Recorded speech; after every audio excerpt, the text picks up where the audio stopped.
access some boring subjects. Understand the risk to our country. Freedom brings people together. You're listening to the We Are Libertarians Network. Learn more at wearelibertarians.com. Welcome back to the Chris Spangle Show. Thank you for joining us here on a Tuesday. First Tuesday in a very long time. Thank you for being with us. We're going to talk about the Afghan withdrawal. Joe Biden promised to be the most competent president of all time. And we'll just add that to his list of lies, and you'll hear why after we come back from these words. Warning. This show is for adults by semi-adults, so the language is sometimes strong and offensive. I don't know what I said. Welcome to the Chris Spangle Show. Our goal is to help you sound smarter while talking to your friends. If you struggle to understand politics, we explain it from an independent, libertarian point of view. With all of the irreverence it deserves, we toss out the screaming heads, put people before political parties, and give context to the news to make you think. Now, here's our host, Chris Spangle, a 15-year veteran of politics and media. Thanks for joining us here on the Chris Spangle Show. It is great to be with you. Before we start, we want to thank all of our members of Wall Plus on our Patreon. Join wallplus.com to sign up. You can get all kinds of great benefits like commercial-free shows, the entire back catalog, 1,000 more episodes. You want to go back and listen to any of the old network shows like Creating Maya or Storytime with Gina. Most of you don't even know what that is. Well, you can listen to it, much to my embarrassment. But we want to thank our $100 a month wall patrons, John Pasillo, Casey Feldposh, Lars Nordskog, Jake Edel, Matthew Durbin, Rhinehold, Christy Avery, and Jason Doolittle. Thank you so much for making all of this possible. You are beloved, and we thank you so much. We are going to be talking about Afghanistan and the Afghan withdrawal and Joe Biden. We covered yesterday the history of the lead up to all of this. Now we are going to talk about what happened in the last month and where do we go from here. Joining me is Rhinehold. Harry had to jump off. He had to do dad stuff. We're recording these on Saturday. You can watch the live stream 10:15 in the morning. Check in with us. That's Eastern. Watch the live stream, and then you'll hear them on Monday and Tuesdays. So, Rhinehold, this... I mean, when you look back, where we last left off was just the incompetence of the Afghan government, but you knew it would be a collapse when we left. Like, I think everybody knew that was going to be the case, that when we left and weren't propping up the government, and Obama wanted to leave but never left, Trump came in and, to his credit, introduced and legitimized a strain of non-interventionist thinking, or at least that's towards that sentiment, I guess I would say, in the Republican Party. And I've been pleasantly surprised to see that that's kind of held up over the last week, because anti-leftism in a lot of ways is more powerful than non-interventionism in the Trump folks. So were they going to become war hawks again just to get Joe Biden? Maybe, but I've seen a lot of people kind of stick with their guns and say, we've got to leave. It's time to leave. But this could have been done differently. And that's definitely where I come down on it. I don't know about you. I mean, it was time to leave. Joe Biden was exactly right. We needed to leave. But when you look at, we'll examine on Friday how we left Vietnam, it's wildly different. This was zero planning. I mean, it's mystifying how we got to this place where there was zero planning for this.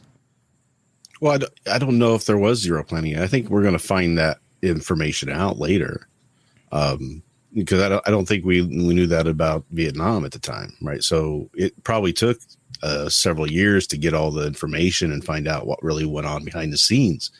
So, as far as we know, that they could have had all these great plans in place and were able to get a bunch of people out, or it could have been a massive failure that nobody knew what was going on. I don't know if we even know that information yet. Yeah, but doesn't it make, normally when one side messes up, there are allies that kind of go, yeah, but there's these things, there's these underreported stories. This has been universally like, nobody is supporting Joe Biden. There's no Joe Biden cult. Like, when Trump said he could shoot somebody on 53rd Street and he'd still get away with it, like, it doesn't matter what Trump did. Like, the whitewashing of the Trump administration that's been going on over these last few months is hilarious. Like, Donald, this would have never happened under Donald Trump. What? Exactly what happened under Donald Trump. He's the one that planned it. Yeah, I mean, partially. We'll kind of talk about that. We've got great notes from Sam Schultz. Check out our show notes. But I don't think he would have been more competent. But I don't think Joe Biden could have been more incompetent. I mean, at this point, there's nobody out there saying, yeah, like in Vietnam when we got 150,000 people out before the fall of Saigon, we're not missing 150,000 people here.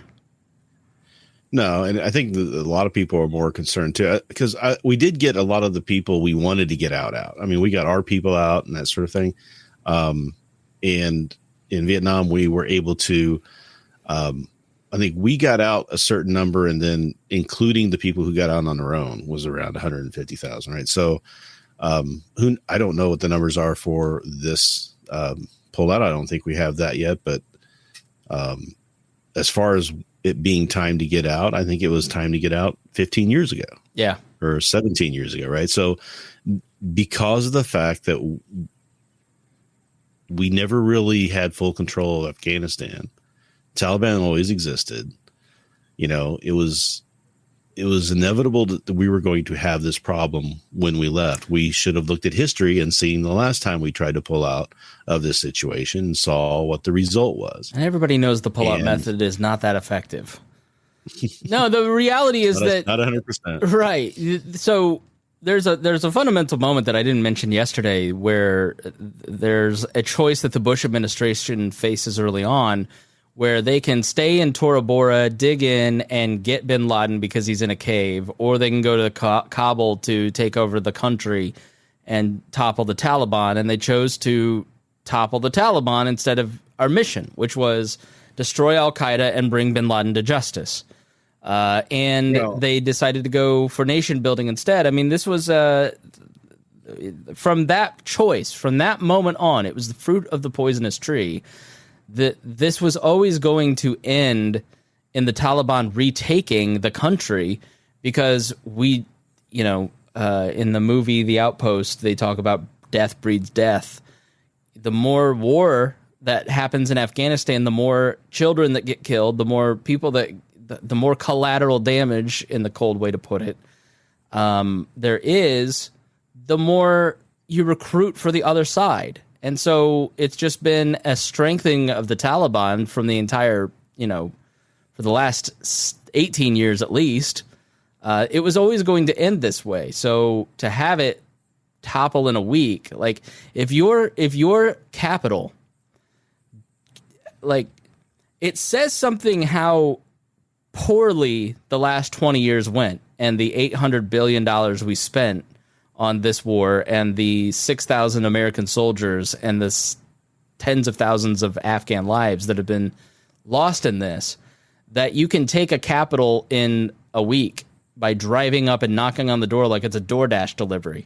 You know, that tells you that you never really built infrastructure, you never really built a military, you never really had won Afghanistan to begin with, and it wasn't a war we lost. We never even got close to winning it.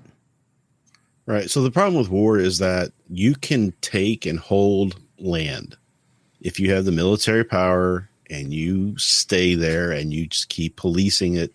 You can control it, but until you change the minds of the people who live in that area, they're always going to push back. And when you walk away, they're going to rebel against you. You're going to take over. They're going to get out from under the thumb that you're presenting to them. We weren't asked to be there. We weren't there humanitarianly.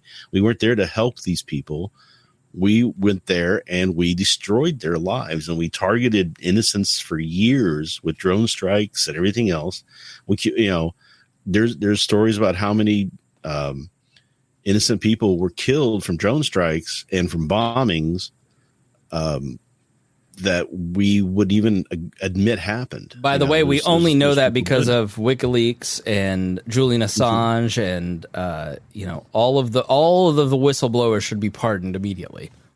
Of course, yeah. I mean they're the ones who are going to face charges, not the people that just wasted $1 trillion and killed 6,000 Americans and multiple people. They're not going to face any justice. They're going to be put in charge of the COVID pandemic. You know, these effective geniuses that just like Joe Biden couldn't engineer a war, let alone a pandemic response. Yeah, I mean, you're exactly right. Like, all we did, all these famous stories, infamous stories of us killing 15 people at a wedding with a drone, all that did was just continually, Afghanistan's not Iraq, right? Afghanistan is a very mountainous region with a ton of different disparate tribal groups with allegiances to other major powers like Iran or Pakistan or India, or, Iraq had some measure of wealth and infrastructure and cities and civilization, right? Like the majority of Afghans live a subsistence farming existence. You grow what you're going to eat that day, and they played the Taliban and the American military against each other for payments. But at the end of the day, their allegiance was always going to be to the people that they sort of knew and share cultures with. So you're right. The idea that we are going to change their hearts and minds was just sort of foolish from the beginning. Well, look what happened with Iraq, too. We pulled out of there, and now Iran is halfway running the place. Right. So it's not like, we left Iraq in a great position either. It's not something we do very well. We don't go in and really nation build well, right? We try to do the colonization thing, and we just don't do it. Look what we do to our own territories. We don't take care of Puerto Rico, and we don't take care of all the other places we own that aren't technically states and have representation in our government. They're subjects to us, as it were, right? Yeah. So what we've done in South America and Central America, Honduras, and so many things that you can point back to. I mean, we kind of started talking about, how kind of Iraq, the first Gulf War kind of turned into, 9/11 because we kept bases in Saudi Arabia, which was their Mecca, right? But going before that, what happened in Iran?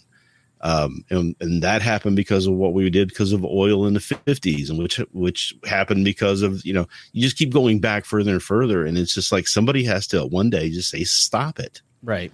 And let them figure out how they want that area to be. They're the ones living there. Let them self-govern. And we just never have let them do that. Yeah. These poor farmers don't want to be bothered with all this. And the valleys that exist in Afghanistan in the middle of these major mountains with no real roads, there's no connectivity, right? Like, I don't know, it's just such a fool's errand. And so that brings us to kind of what happened. So again, our show notes are available in a PDF form, got all kinds of book recommendations and video recommendations, movie recommendations, as well as an outline of what happened. So you can go and check that out so you can get the information quickly. If you want to talk with your friends about all this and sound smart and you don't quite remember what we said in one of these episodes, then we've got it all there for you. We really don't see ourselves as the people that can explain this fully, but also just mainly guides, like trying to help you to think better in this world.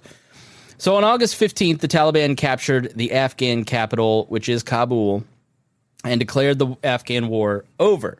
So over the last 20 years, we have spent more than $83 billion training, equipping, and developing the Afghan National Army, their police, their Air Force, and Special Forces, and a group of people carrying light weapons. That all collapsed in a day. So how does that happen? So we've had to go and redeploy troops now to go and try to not really secure the position, but secure enough escape routes for the people that we need to get out of there. We have about 15,000 American citizens there. The Pentagon and the White House, Pentagon says 5,000 to 10,000. White House says about 12,000. The fact that the American government has no idea how many American citizens are left in Afghanistan that might want to leave is truly shocking to me, let alone the other 18,000 translators and other personnel that helped the American military over the last 20 years. They are scrambling. They have absolutely no path to get out of the country. We're given no opportunity to get that organized, get that together. So you've got tens of thousands of people that were just kind of blindsided by this collapsing so quickly. and so now we're redeploying troops to get there. So, one commander says, no, David Brennan of Newsweek wrote, excuse me, the Taliban did not fight their way into Kabul. They drove in.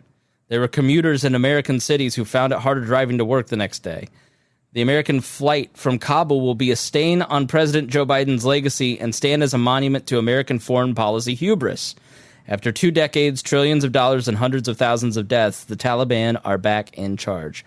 So let's save the politics stuff for the last, but remind me to ask you about, like, where does this stand for Joe Biden and like, I mean, I guess we'll do it now so I won't forget, but I heard Jonah Goldberg say that this was one of the greatest foreign policy blunders in American history, not just of the last few years, but the fact that this ended in a way that was so haphazard. Not the withdrawal itself, even though he was in favor of not fully withdrawing, not letting them collapse, but the blunder itself has major consequences moving forward. I mean, where historically would you put this as a blunder, Rhinehold? I would probably put this as a grade C blunder. I don't think it's the worst thing in the world that I've seen, especially foreign policy wise. And one thing kind of we noted, and when we talked about this in the My History Can Beat Up Your Politics podcast about this, was that Ford, when he had his Saigon moment, right? Because he was the one that actually implemented that leaving Vietnam. It didn't even hardly touch him. There was nobody talking about that when we were having the election in 76 with Carter. You know, I mean, that was a year later, and we weren't, nobody was hitting him on that. They were talking about Watergate. They were talking about how he pardoned Watergate and Nixon and let him get away with all the stuff that he did, which, parallel wise, if you look at that way, would Biden not going after Trump for some of the things that Trump did, is that going to be more important than this? I think this fades a lot faster than I think people are going to realize, because at least we're out. There's not going to be any more deaths over there. We're not going to have any more. It's not going to be on the news every day like we have with Afghanistan. We still had to keep talking about it and talking about it and talking about it. Once this is over, there's going to be 20 other things that are going to happen. How many people just kind of forgot that we were still there and in a war? Mm-hmm. I mean, don't worry. If you're sad about this, you won't think about it in 2 weeks, because we have the privilege of living in America. It's hold on. I'm going to troll Darla. You want to watch me troll Darla? So Darla writes, Jonah Goldberg is a joke. He's a neocon who still cries about Trump. I honestly think, Darla, that Jonah Goldberg's more libertarian than Michael Heiss. All right, let's see what she says. That'll be good. Yeah, I mean, there's no doubt about it, Rhinehold. So how did it collapse so quickly? We will tell you when we come back from this break. Oh, what a good transition.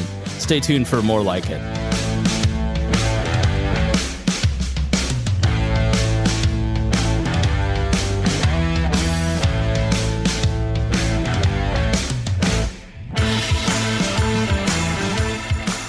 Welcome back to the Chris Spangle Show. We are so glad to have you with us. Those of you on the live stream on Saturday mornings, or those of you listening later, thanks for joining us. So how did everything collapse so quickly here in Afghanistan? Well, they started nibbling around the edges. The Taliban controlled most of the rural areas. They just didn't have the cities. And they started eating around the edges with individual outposts in rural areas, and they were basically like fighting against soldiers who were starving and had low ammunition, and police units were surrounded by the Taliban fighters, and they promised safe passage if they surrendered and left behind their equipment, slowly giving the insurgents more and more control of roads and entire districts. So in early May, a Taliban commander telephoned Muhammad Jalal, a tribal elder in northern Afghanistan, and asked him to deliver a message to Afghan government troops at several bases in his district. If they do not surrender, we will kill them. He and other tribal elders complied. After several rounds of negotiations, 2 government bases and 3 outposts surrendered without a fight. Okay, so So why May? In early May? We have to go back to the Doha Agreement and the agreement that Donald Trump made with the Taliban, because we don't fully understand what is happening here if we don't understand what's going on with the Doha Agreement. So Donald Trump was always in favor of leaving Afghanistan. It's one of the best things about him and his administration is that he really pushed this. And so kind of jumping back to that Doha Agreement so we can fully understand what that is, and I'm trying to organize myself. What was the Doha Agreement? The provisions of the deal include the withdrawal of all American and NATO troops from Afghanistan, a Taliban pledge to prevent al-Qaeda from operating in areas under Taliban control, and talks between the Taliban and Afghan government. This is from Wikipedia. The United States agreed to an initial reduction of its force levels from 13,000 to 8,600 by July 2020. 13,000 troops were in Afghanistan, right? Is that because Donald Trump was the great non-interventionist hope? No, it's because he, I think, was it quadrupled troop levels? I think troop levels when he left office were about the same as they were when he entered office. Yes, the great anti-war president Barack Obama had his own surge at the beginning of his presidency as well. So NATO pledged to bring down their numbers from 12,000 to 12,000 from 16,000. The United States also committed to closing 5 military bases within 130 days and to end economic sanctions in 2020. Now, that increased the amount of fighting, and one of the bloodiest weeks in Afghanistan happened in June of 2020. 291 members of the Afghan National Defense and Security Forces were killed, and 550 were wounded. So, everybody wanted to send in more troops, and they did not. So, you couldn't really finalize the deal until you got the Afghani government to figure out their structure of government. And so in May, Ghani the president of Afghanistan, signed a power-sharing deal with Abdullah, his rival. And then the Afghan government had released 5,100 prisoners, and the Taliban had released 1,000 prisoners. So to set the scene, you basically have this agreement signed by the administration that they're going to leave by May of this year. And when Joe Biden gets elected, he extends that and says, I'm going to honor the deal, but I want a little bit more time. And the Afghans said time is up. And so they started going through in early May and threatening the different outposts and military bases around the country. And each surrender, large or small, handed the Taliban more weapons and vehicles, and vitally more control over the roads and highways, giving insurgents freedom to move rapidly and collect the next surrenders as the security forces were progressively cut off from ammunition, fuel, food, and salaries, right? So you're reducing American troops, you're reducing American control and policing, you're reducing and as you're doing that, you're reducing the effectiveness of the Afghan security forces. You're releasing all of these prisoners, which swells the ranks of the Taliban. So as we're decreasing our forces, they're increasing theirs, and they start nibbling away at the edges. And the Afghan troops were then consolidated to defend Afghanistan's 34 provincial capitals. So they stopped trying to protect the little outposts and villages. They started protecting capitals. And the Taliban started attacking the cities because they had locked up the rural areas earlier this year. Now, that strategy proved futile as insurgent fighters overran city after city, capturing around half of Afghanistan's provincial capitals in a week, encircling Kabul. So the Taliban expanded their control among the country's 400-odd districts from 77 on April 13 to 104 on June 16th to 223 on August 3rd. So out of 400 districts, they controlled 223 by August 3rd. Now, part of the reason that the government and the military collapsed is due to the widespread corruption. The Defense and Interior Ministries, where funds, ammunition, and other equipment are sold on the black market, eventually ended up in the hands of the Taliban. So as we're sending military weaponry I think it's insane that we left everything behind when we left. We'll talk about that in a moment, but they were already picking that stuff up. It's like when the Taliban or when ISIS was driving brand new Toyota trucks. It's because we just left that stuff behind. And as the other forces that we were supporting surrendered, the Taliban would get better equipment, which makes sense. As you're starting to gain control, you're starting to gain equipment. So some commanders in the Afghan security forces embezzled money by submitting fund requests for the salaries of ghost soldiers. As this was happening, the security forces personnel were kept unpaid and retained on duty without permission to leave. So your soldiers in Afghanistan aren't being paid, which is a recipe in every war ever fought in all of history for them to abandon the cause. The security forces had one of the highest desertion and casualty rates in the world. The per-month attrition rate was 5,000, while recruitment was 300 to 500. So now you have unpaid soldiers who are starving without ammunition, being cut off from relief supplies, while the lavish lifestyles of their commanders were often too much, and instead of fighting and dying, they preferred to save their lives by surrendering to the Taliban for their amnesty offers. All of that is perfectly reasonable, rational, if you're an Afghan security forces member. Now, on the front line in the southern Afghan city of Kandahar, a cardboard box of potatoes was supposed to pass as a police unit's daily rations. They hadn't received anything other than potatoes in various form in several days, and their hunger and fatigue wore them down. Quote, "These French fries are not going to hold these front lines," a police officer yelled, disgusted by the lack of support they're receiving in the country's second largest city. There was also no ideological cohesion with the army or a sense of national duty, because this isn't a country. This is a country drawn by the British or the French or some colonial power pretending that this is a country, and this is why the entire African and Middle East and Eurasia basically are a mess. No Afghan soldier was ready to fight and die to defend President Ashraf Ghani or the government. This environment of doubt and suspicion further undermined Afghan soldiers' resolve to resist the advance of ideologically cohesive Taliban. So, whenever you're in a political argument and the other person has the power of ideology and you don't, it's a little hard, right, Rhinehold? So when fighters are driven by a desire to establish an Islamic emirate and drive out foreign troops they saw as occupiers, it became attractive to a lot of the security forces. Now, as we said last time, the Taliban arose out of 94. The group was rooted in rural areas of Kandahar province in the south.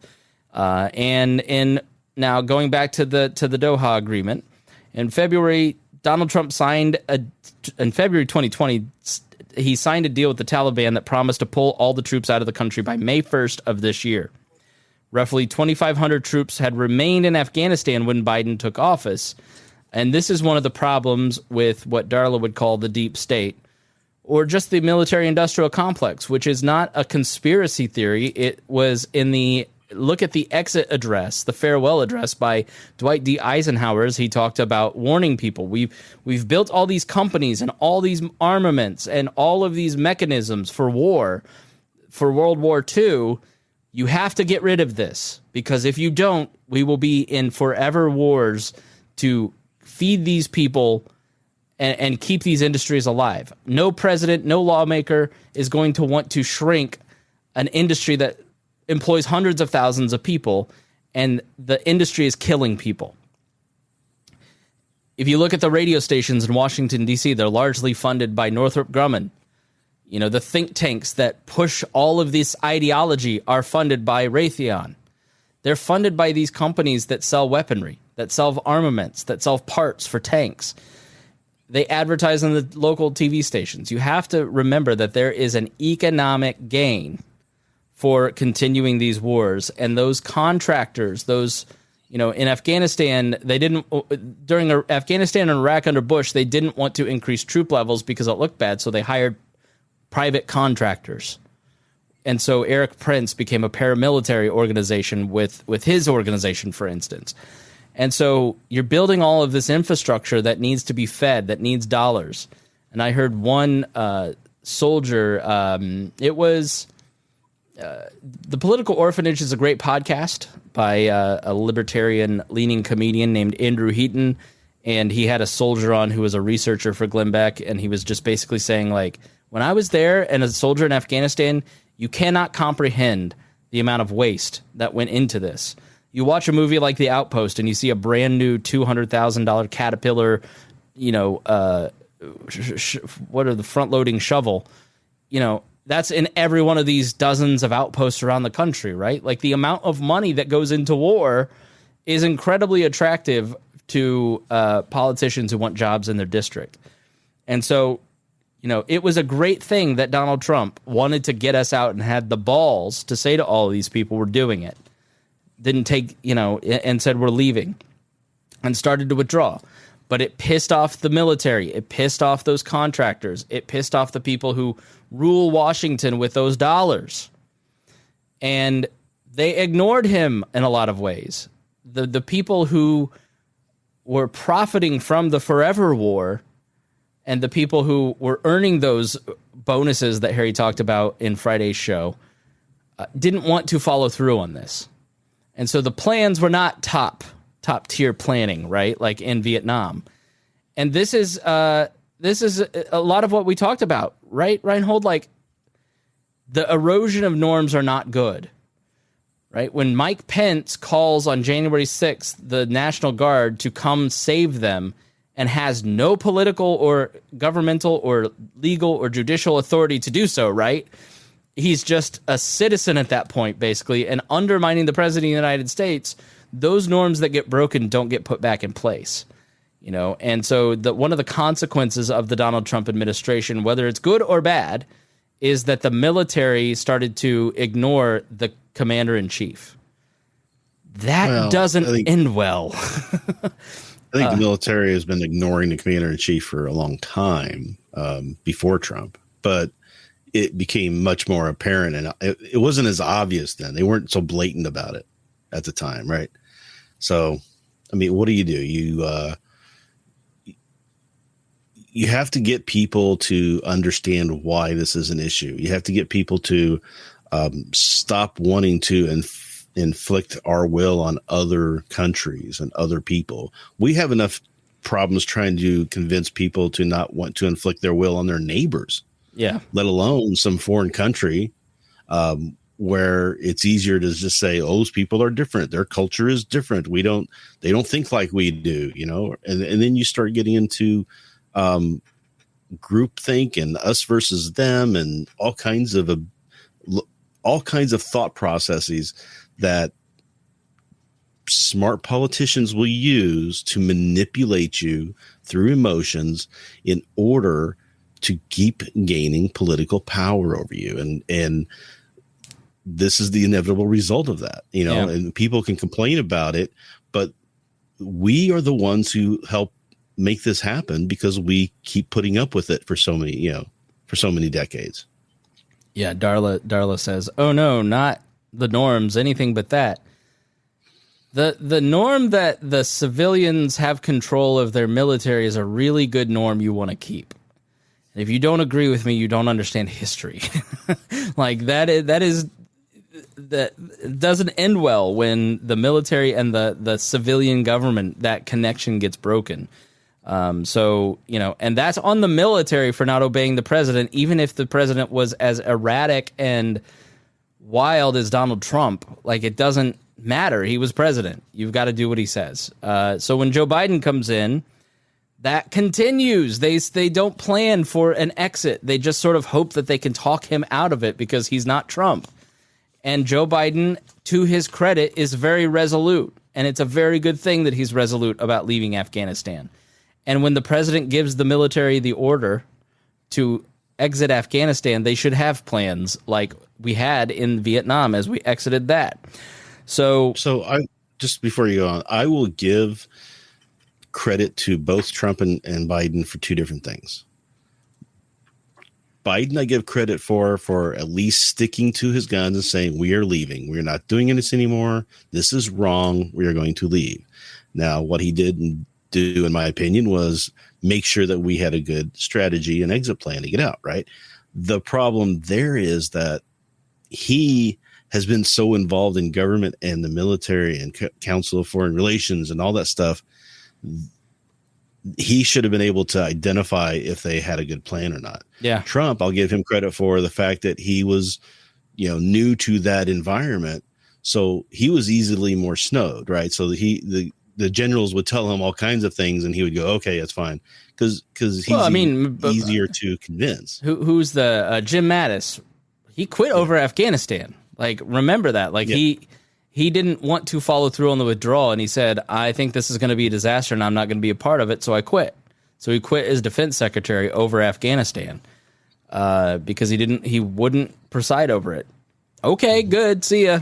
And Bolton argued about it for a long time, too, and ended up getting himself fired. These people have been wrong about this the entire every step of the way, right? Like, get rid of them. So Biden didn't reverse course when he became president. He did push back the withdrawal to September and later shifted it to August 31st. Why August 31st? Because he said it on September 11th. I cannot tell you how much of a propaganda victory it was for the Islamic extremists that we're going to exit on September 11th, 2021, the 20th anniversary. Oh, we lost. And somebody pointed that out to Clueless Joe. Oh, maybe, yeah, but we'll make it August 31st. But the Taliban said May. This is the agreement we had. So they started their offensive in May. Trump, he criticized Biden. Afghanistan is the most embarrassing military outcome in history. It didn't have to be that way. Can anyone imagine taking our military before evacuating civilians and other who have been good to our country? I can only do it for a few sentences. And who should be allowed to seek refuge? So basically, he's saying, Trump about who should seek refuge to our country. What he is saying is, can anyone imagine taking out our military before evacuating civilians and others who have been good to our country and who should be allowed to seek refuge? Okay, yeah, you're right. I would think you weren't saving the military first, but he said the opposite. Trump added in a separate statement, in addition, these people left top flight and highly sophisticated equipment. Who can believe such incompetence? Under my administrations, all civilians and equipment would have been removed. All right, first sentence, totally agree with. Second, okay, non-falsifiable. But he's exactly right. I mean, I saw that they're now considering bombing all of the equipment that they left. And I wish I had not closed this tab, but it's a little too late. Like, why didn't you blow up all that stuff before? Instead of, like, the Chinese have already declared the Taliban basically that they're the legitimate government. So I think the thought you've now given all of leaving it for you were leaving it for the government to defend itself when you pulled out. And since they just didn't want to exist, they didn't, everybody just said, laid down their arms and walked away from it because they knew that we weren't going to be there to cover their butts anymore. I just don't think that anybody thought that was going to happen. Yeah. That these people were just going to defect like they, exactly what happened in Vietnam. They just, a lot of soldiers in South Vietnam just started defecting because they knew that they didn't have, that nobody had their back anymore. And they couldn't do it on their own, so they just gave up. Yeah. I mean, here's the Taliban, American Ford, American weapons, American costume. The shoes, I think, are on the wrong feet. But, I don't know why you leave that much equipment for if Joe Biden feels that the Chinese are the greatest threat to liberty, and believe me, every statement that Joe Biden makes about China, you need to think through the lens of Joe Biden setting up a global conflict with China, right? And you have to remember what Robert Gates said. Joe Biden has been wrong about every major foreign policy decision for 40 years. Now, Gates isn't right either, but he's not wrong about Joe Biden, right? So if you really think that China is this great threat, why leave your equipment so they can then just blueprint that stuff out? Why leave 18,000 translators? You have a moral duty. If you went to this country, and here's part of the story that we didn't talk about in the first, and I don't think we tell ourselves this story anymore, Rhinehold, but like the story that we told ourselves before and during the 9/11 period was that we are the most moral country. As a baby Republican, I would say, when we took over and after we won World War II, we rebuilt the world and we didn't take over anyone's stuff. We rebuilt them back. But look at Japan. That idea that we are a moral good when we go to war was very important to the psychology of that period. So it's a fundamental violation that we're leaving these people behind. But I do buy onto, if you broke it, you buy it. You've made these people targets. You have a moral duty to bring these people back, to plan to bring them back. We do, but you understand how all of that you just said was propaganda that didn't really exist, right? Why? That we went and didn't break countries, and we've destroyed so many countries and made them terrible situations, including some of the things we did to Japan.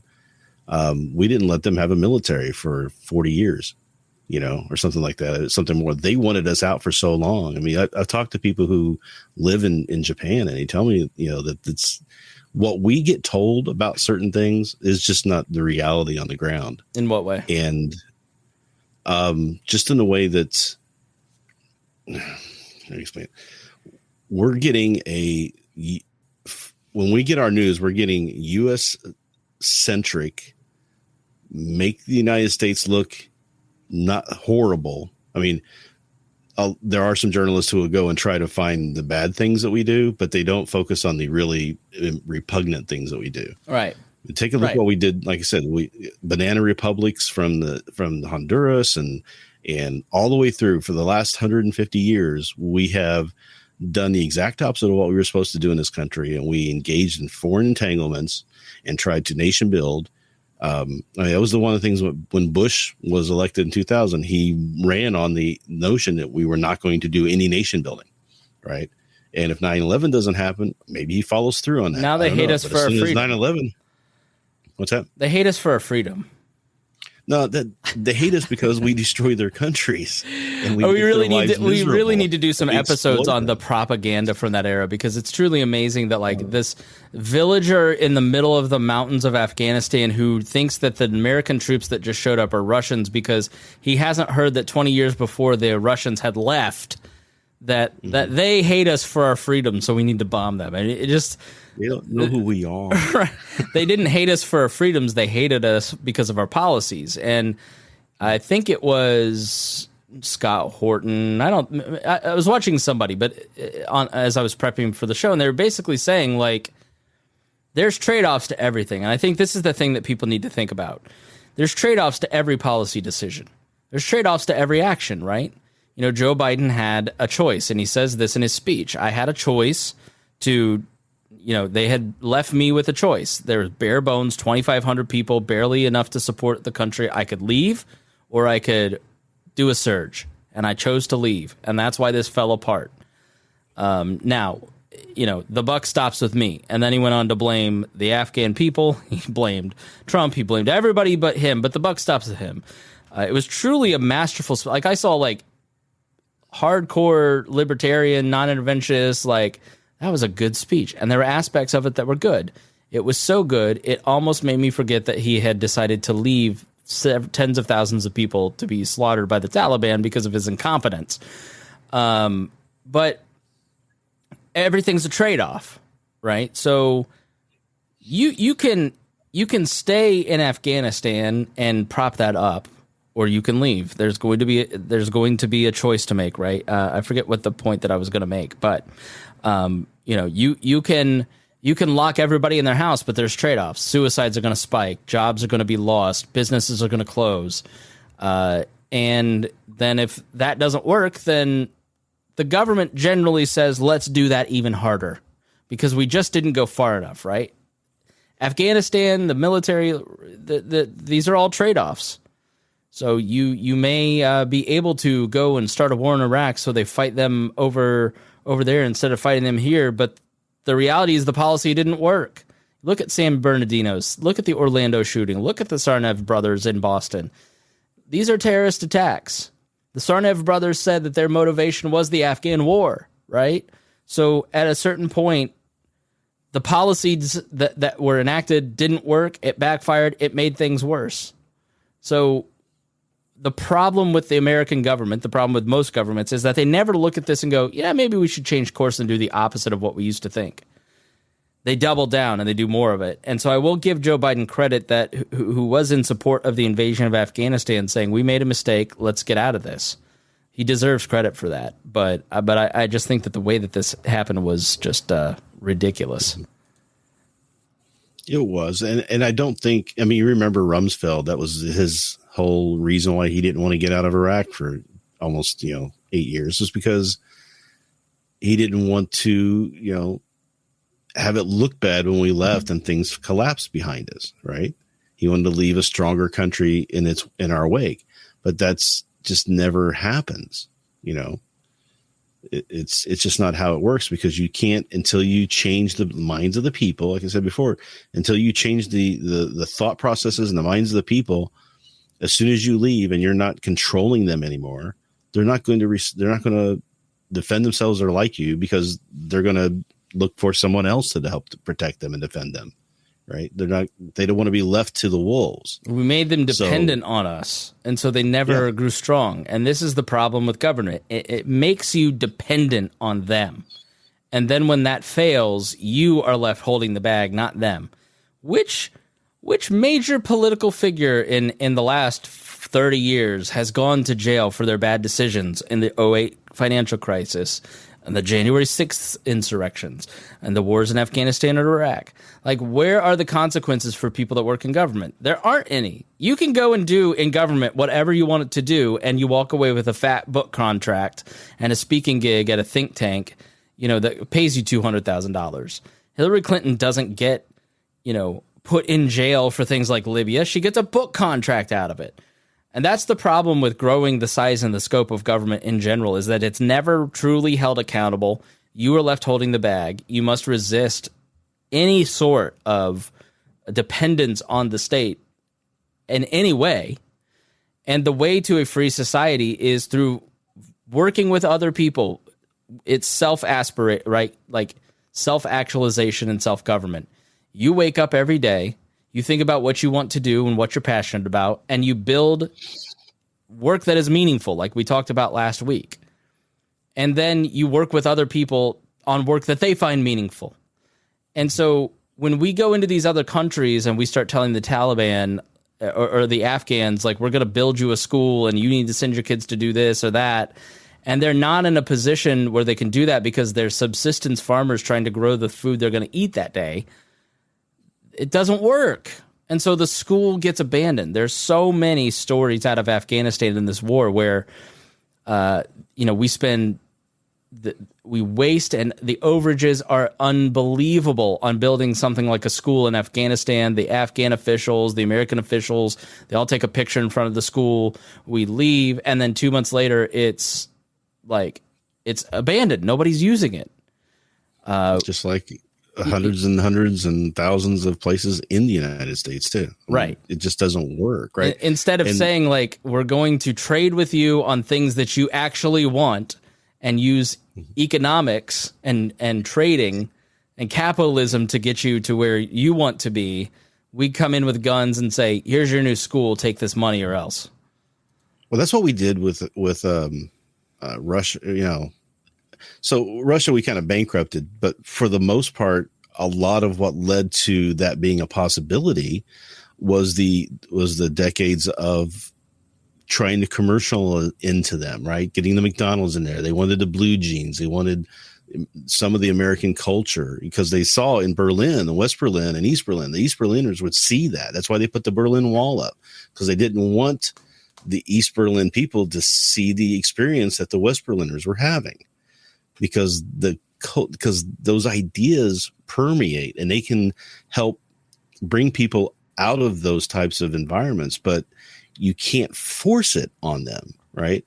Even though we did kind of force it on them in a way by, Radio Free Europe and pushing, all this propaganda into there. But they chose to listen to it, right? It wasn't like we were there with guns in our hands telling them they had to be free like we are. It's kind of hard to point a gun at somebody and tell them that you're there to make them free. Right. You're gonna make them do it, right? But it's a flaw that all the isms have, and I'm just having a big anti-isms kick lately.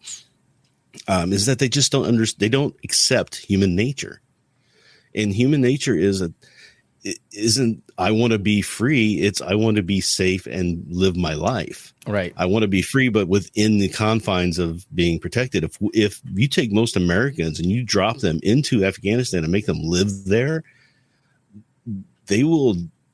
I think they would collapse and be incoherent because there's nobody taking care of them. They have to worry about everything that they don't have to worry about because we have an infrastructure built that kind of helps, protect us from other people's bad ideas.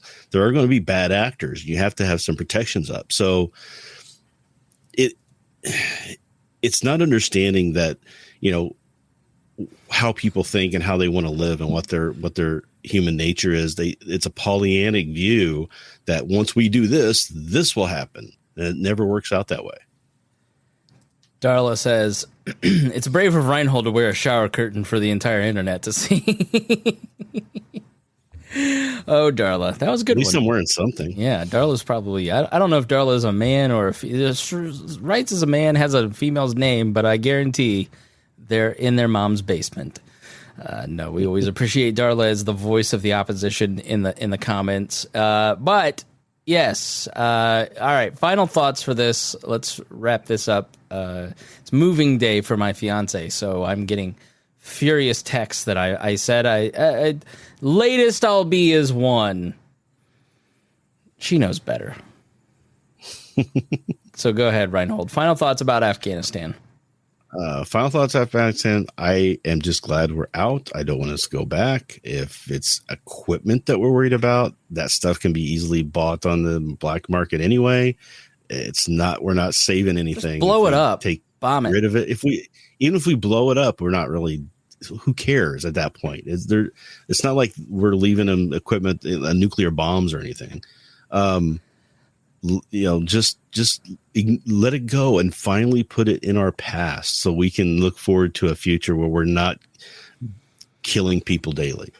I agree. That would be nice. And I would only add to that the governor of Guam, an American, fiefdom.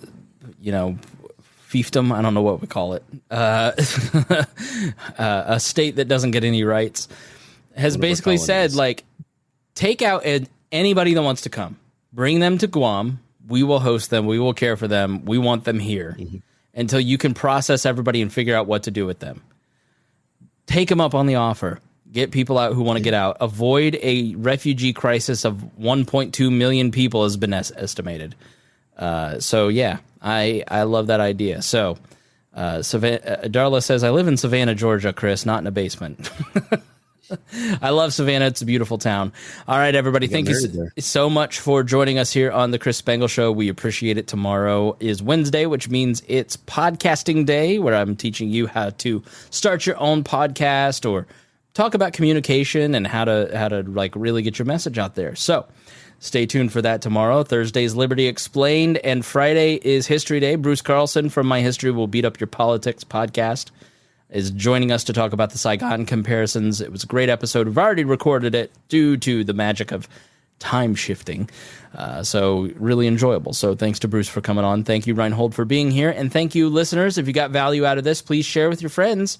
Say, hey, there's a podcast out there that makes me think they're not trying to piss you off. They're just trying to help you understand what's going on in the world.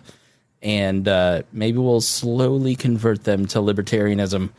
And then they can live in their mom's basement in Savannah, Georgia. So, all right. Thanks, everybody, for joining us. We will see you again next week or tomorrow.